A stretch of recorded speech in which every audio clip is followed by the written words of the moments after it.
Good morning all, and welcome to part 3 of the sling pack build. I'm going to do a little bit of layout on some EcoPack. This is a little different than what I will be using for the finished product. I'm just using this as a prototype. It's affordable. It's really good stuff. One little trick I like to use when I'm doing my layout is sandpaper. So what I'll do is take a piece of fine sandpaper, in this case it's 220, and I'll just place it, fold it in half where I want to cut out my piece. Now it makes things a little cumbersome because you got a bump in the middle, but you're only trying to get a close idea of what you're doing anyway. So I went with a lighter color for the prototype so that we can see the marks on the video. Otherwise, pencil's not going to show up on video. It's sufficient for me to be able to see to build it. But yeah, that's not going to work. One way to index this particular fabric is to see where these intersections come in here. Line up to make sure you're staying square with the grid. It's supposed to be 90 degrees, or I don't know, whatever this is. But so basically, yeah, I'm just gonna line this one up. So it's slipping around. I don't like that. So I'm gonna line it up again here. And in this case here, I'm not gonna strictly adhere to my pattern. I mean, I'm gonna throw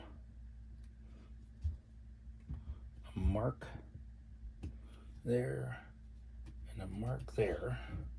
I'm gonna just trace things out a little bit. Whoop, crazy man.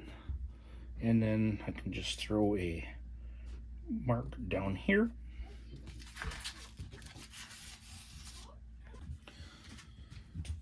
Alright, so I can line up that mark there and this mark here, and then I don't have to deal with that flimsy pattern. You can hear the dogs playing in the background. I try and lay things out relatively efficiently so there's a minimum amount of waste to the fabric. In this case here, I'm just going to mark corners.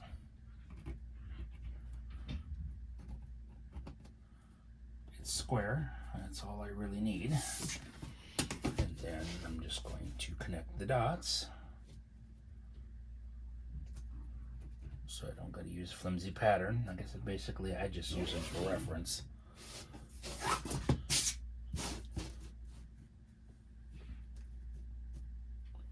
Get them lined up.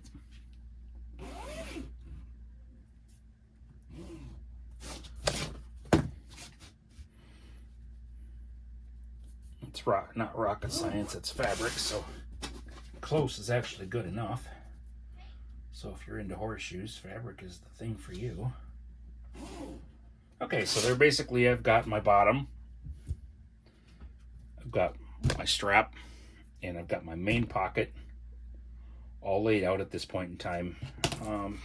To cut these out, big fan of the razor knife. In this case here, I'm going to throw in a brand new blade.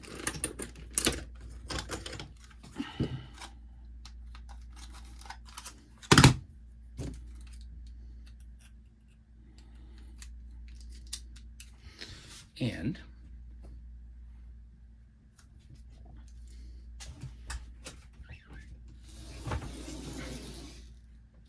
zap them out. And this, I'm gonna just get it separated off the main pattern. This one here, same thing. Separated off the main hunk of fabric. I love a razor knife and a big cutting area. You can sit and cut this stuff with scissors, but this is a lot more precise and quite a bit quicker.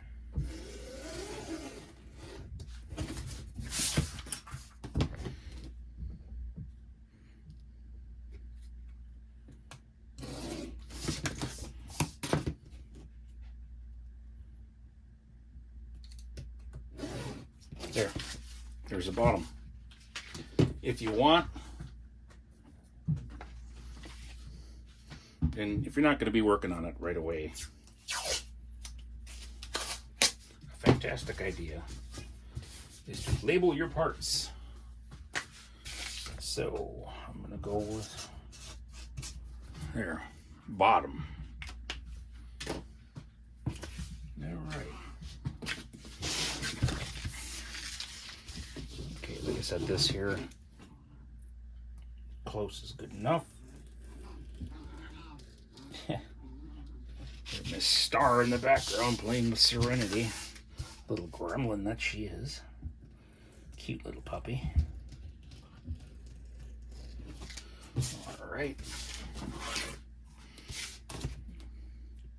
Getting these guys cut out. Okay. So that's the basic long and the short of this. Okay, so this pack has the mesh on the back side, and it's got a slight foam padding. So for that, went to the store and I got foam padding. I know this is not the way they do it typically, but the stuff, spacer mesh is unbelievably expensive, and this will do the same job, just not as easily. But, so yeah, what I'm going to do is take this and lay it out on my fabric. Grab a longer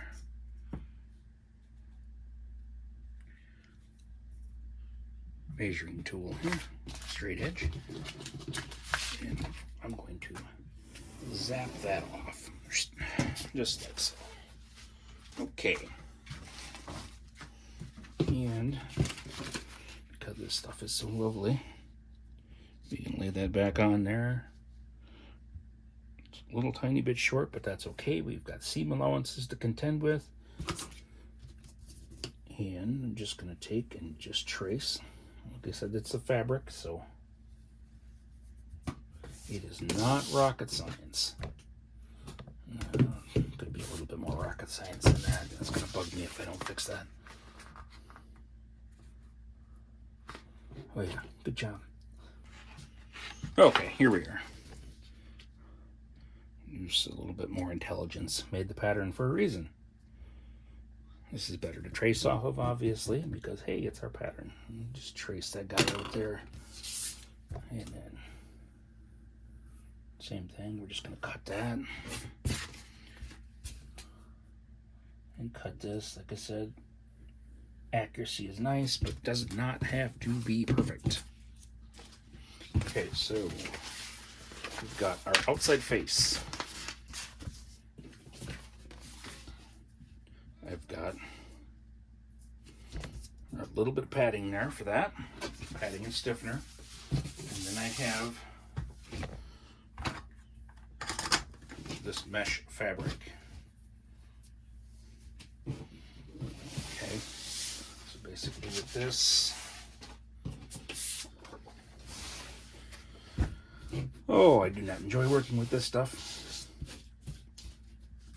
The holes monkeys with my eyes a little bit. So basically what I'm going to do is scratch my head and wonder how I'm going to mark this. Let's see if a silver Sharpie here works. No. Alright, well, I'm going to wing it here.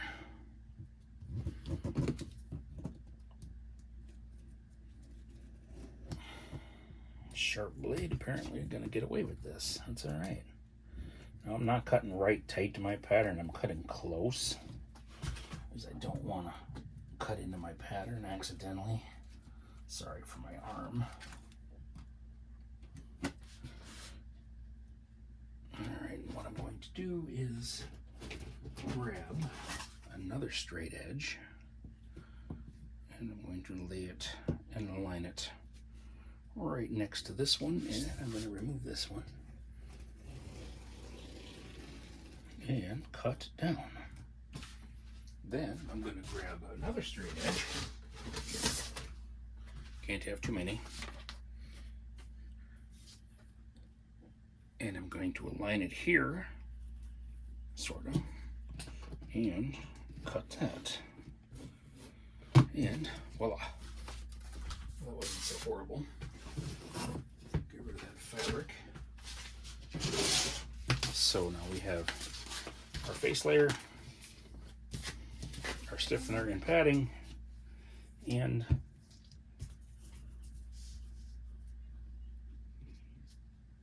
our mesh. So basically what I'm going to do with this is sew them all together, and then I'm going to have to do, well, they flipped this one. I have to decide whether I'm going to flip it or put piping on it, and either way is fine. We'll go from there. Anyway, that's part 3 for right now, so that's where I'm headed, and I will get back to you in the next part. Thanks for stopping by. Check me out, jasonponsedge.com. You can find all my contact information there on my website. Thanks, and have a great day.